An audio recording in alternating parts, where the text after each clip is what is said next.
Hi നമസ്കാരം. ഇന്ന് നമ്മൾ AI ചിപ്പ് ലോകത്തെ രണ്ട് ഭീമന്മാരെക്കുറിച്ചാണ് സംസാരിക്കുന്നത്, AMDയും ക്വാൾകമും. ഇതിലെ ഏറ്റവും രസകരമായ കാര്യമെന്താന്ന് വെച്ചാൽ രണ്ടിൻ്റെയും സ്റ്റോക്ക് വില ഏകദേശം $160. പക്ഷെ വില ഒന്നാണെന്ന് കരുതി കഥ ഒന്നാണെന്ന് കരുതരുത്. ഇവരുടെ വഴികൾ തികച്ചും വ്യത്യസ്തമാണ്. അപ്പോൾ എന്തൊക്കെയാണ് വ്യത്യാസങ്ങളെന്ന് നമുക്കൊന്ന് ആഴത്തിൽ പരിശോധിക്കാം. അതെ, ഇതാണ് നമ്മുടെ മുന്നിലുള്ള പ്രധാന ചോദ്യം. ഒരേ വിലയ്ക്ക് ട്രേഡ് ചെയ്യുമ്പോഴും ഒരു കമ്പനിയുടെ സ്റ്റോക്ക് ഈ വർഷം റോക്കറ്റ് പോലെ കുതിച്ചുയർന്നു, മറ്റേതോ ഒരു ശരാശരി പ്രകടനം മാത്രം. എന്തായിരിക്കും ഈ വ്യത്യാസത്തിന് പിന്നിലെ കാരണം? നമുക്ക് കണ്ടെത്താം. ഈ കണക്കുകളിലേക്ക് ഒന്ന് നോക്കിയേ. AMD ഈ വർഷം മാത്രം 32% നേട്ടമുണ്ടാക്കി. എന്നാൽ ക്വാൾകമിന്റെ കാര്യമോ വെറും 6.6%. ഇത് മാർക്കറ്റിന്റെ ശരാശരി പ്രകടനമായ S&P 500ന്റെ 12.4%ത്തേക്കാളും താഴെയാണ്. ഇതൊരു കാര്യം വളരെ വ്യക്തമാക്കുന്നുണ്ട്. സ്റ്റോക്കിന്റെ വില മാത്രം നോക്കിയിട്ട് ഒരു കാര്യവുമില്ല, അതിനപ്പുറം ഒരുപാട് കാര്യങ്ങൾ സംഭവിക്കുന്നുണ്ട്. അപ്പോൾ ഈയൊരു താരതമ്യം നമ്മൾ 5 ഭാഗങ്ങളായിട്ടാണ് നോക്കാൻ പോകുന്നത്. ആദ്യം നമ്മൾ ഈ വിലയിലെ കൗതുകം ചർച്ച ചെയ്യും, പിന്നെ ഇവരുടെ സാമ്പത്തിക കണക്കുകൾ നോക്കും, അതിനുശേഷം AI രംഗത്തെ ഇവരുടെ വ്യത്യസ്തമായ സ്വപ്നങ്ങൾ, പിന്നെ വളർച്ചയും മൂല്യവും തമ്മിലുള്ള വ്യത്യാസം, അവസാനം നമുക്കൊരു നിഗമനത്തിലെത്താം.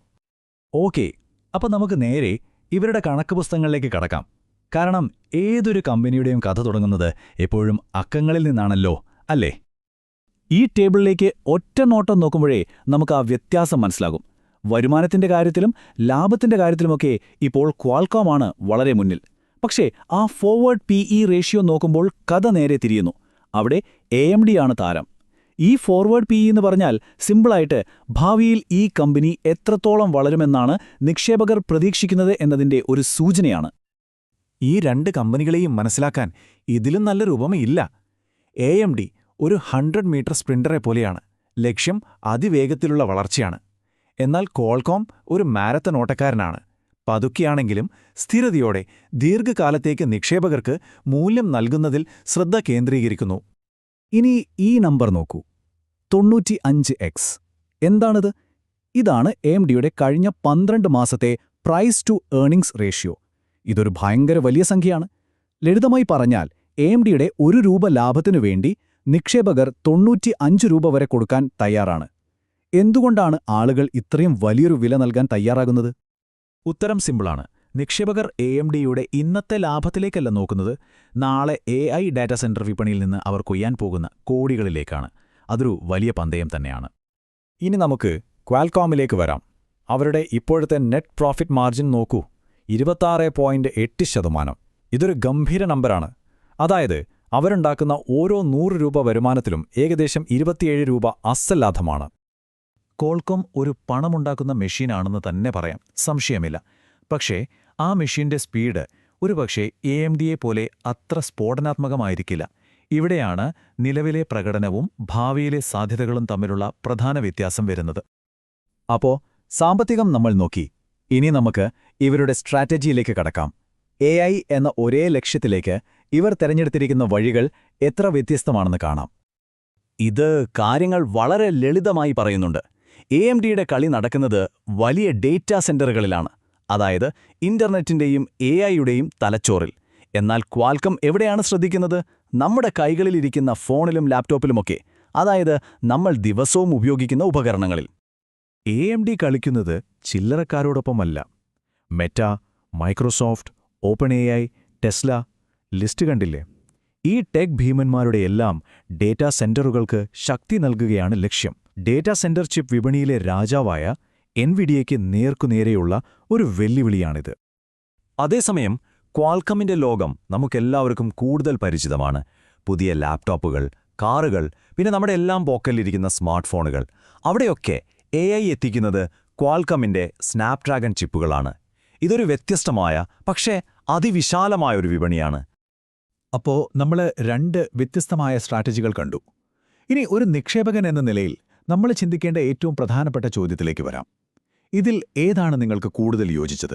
വളർച്ചയാണോ അതോ മൂല്യമാണോ? അവർ പണം കൈകാര്യം ചെയ്യുന്ന രീതിയിലും ഈ വ്യത്യാസം വളരെ വ്യക്തമാണ്. AMD കിട്ടുന്ന ലാഭം മുഴുവൻ കൂടുതൽ വളർച്ചയ്ക്കായി കമ്പനിയിൽ തന്നെ പുനർനിക്ഷേപിക്കുന്നു. എന്നാൽ ക്വാൽക്കമാകട്ടെ ലാഭത്തിന്റെ ഒരു നല്ല പങ്ക് ഡിവിഡൻഡ് രൂപത്തിൽ നിക്ഷേപകർക്ക് തന്നെ തിരികെ നൽകുന്നു. ഇതാണ് ക്വാൽകോം നൽകുന്ന ഡിവിഡൻഡ് ഈൽഡ് 2.2%. ഇതിന്റെ അർത്ഥം നിങ്ങൾ 100 രൂപയുടെ ഓഹരി വാങ്ങിയാൽ ഒരു വർഷം ഏകദേശം ₹2.20 ലാഭവിഹിതമായി കിട്ടും. ഇത് സ്റ്റോക്ക് വില കൂടുന്നതിന് പുറമെയുള്ള ഒരു സ്ഥിര വരുമാനമാണ്. അതെ, ഈ ഡിവിഡൻഡ് ഈൽഡ് എന്ന് പറയുന്നത് നിങ്ങളുടെ നിക്ഷേപത്തിന് ഒരു ബോണസ് കിട്ടുന്നത് പോലെയാണ്. പെട്ടെന്നുള്ള വലിയ വളർച്ചയേക്കാൾ സ്ഥിരമായ ഒരു വരുമാനം ആഗ്രഹിക്കുന്നവർക്ക് ഇതൊരു ആകർഷകമായ ഘടകമാണ്. അപ്പോൾ ഈ വ്യത്യാസം ഒന്നുകൂടി ഉറപ്പിക്കാം. AMD വളർച്ചയുടെ എഞ്ചിൻ പ്രവർത്തിപ്പിക്കാൻ പണം ഉപയോഗിക്കുമ്പോൾ ക്വാൽകം ആ പണം നിക്ഷേപകർക്ക് നേരിട്ട് പ്രതിഫലം നൽകാനും പിന്നെ കമ്പനിയുടെ ഓഹരികൾ തിരികെ വാങ്ങി സ്റ്റോക്ക് വിലയെ സപ്പോർട്ട് ചെയ്യാനും ഉപയോഗിക്കുന്നു.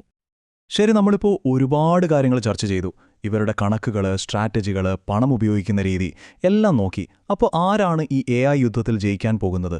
ഏത് സ്റ്റോക്കാണ് നല്ലത്? സത്യം പറഞ്ഞാൽ ഈ ഉദ്ധരണിയിൽ പറയുന്നത് പോലെ തന്നെയാണ് കാര്യങ്ങൾ. നിങ്ങളുടെ ലക്ഷ്യം AI രംഗത്തെ അസ്ഫോടനാത്മകമായ വളർച്ചയുടെ ഭാഗമാവുക എന്നതാണെങ്കിൽ ഒരുപക്ഷെ നിങ്ങൾ AMDയാവും ഇഷ്ടപ്പെടുക. എന്നാൽ നിങ്ങൾക്ക് വേണ്ടത് സുരക്ഷിതമായ സ്ഥിരതയുള്ളൊരു വരുമാനമാണെങ്കിൽ ക്വാൽക്കമായിരിക്കും കൂടുതൽ അനുയോജ്യം. അപ്പോൾ നമ്മുടെ മുന്നിൽ 2 ക്ലിയർ ഓപ്ഷനുകളുണ്ട്. ഒന്ന്, ഉയർന്ന റിസ്ക്കുള്ള എന്നാൽ വലിയ നേട്ടം സമ്മാനിക്കാൻ സാധ്യതയുള്ള AMDയുടെ വളർച്ചയുടെ പാത. 2, സുരക്ഷിതവും സ്ഥിരതയുള്ള വരുമാനം നൽകുന്നതുമായ ക്വാൽകോമിന്റെ മൂല്യത്തിന്റെ പാത.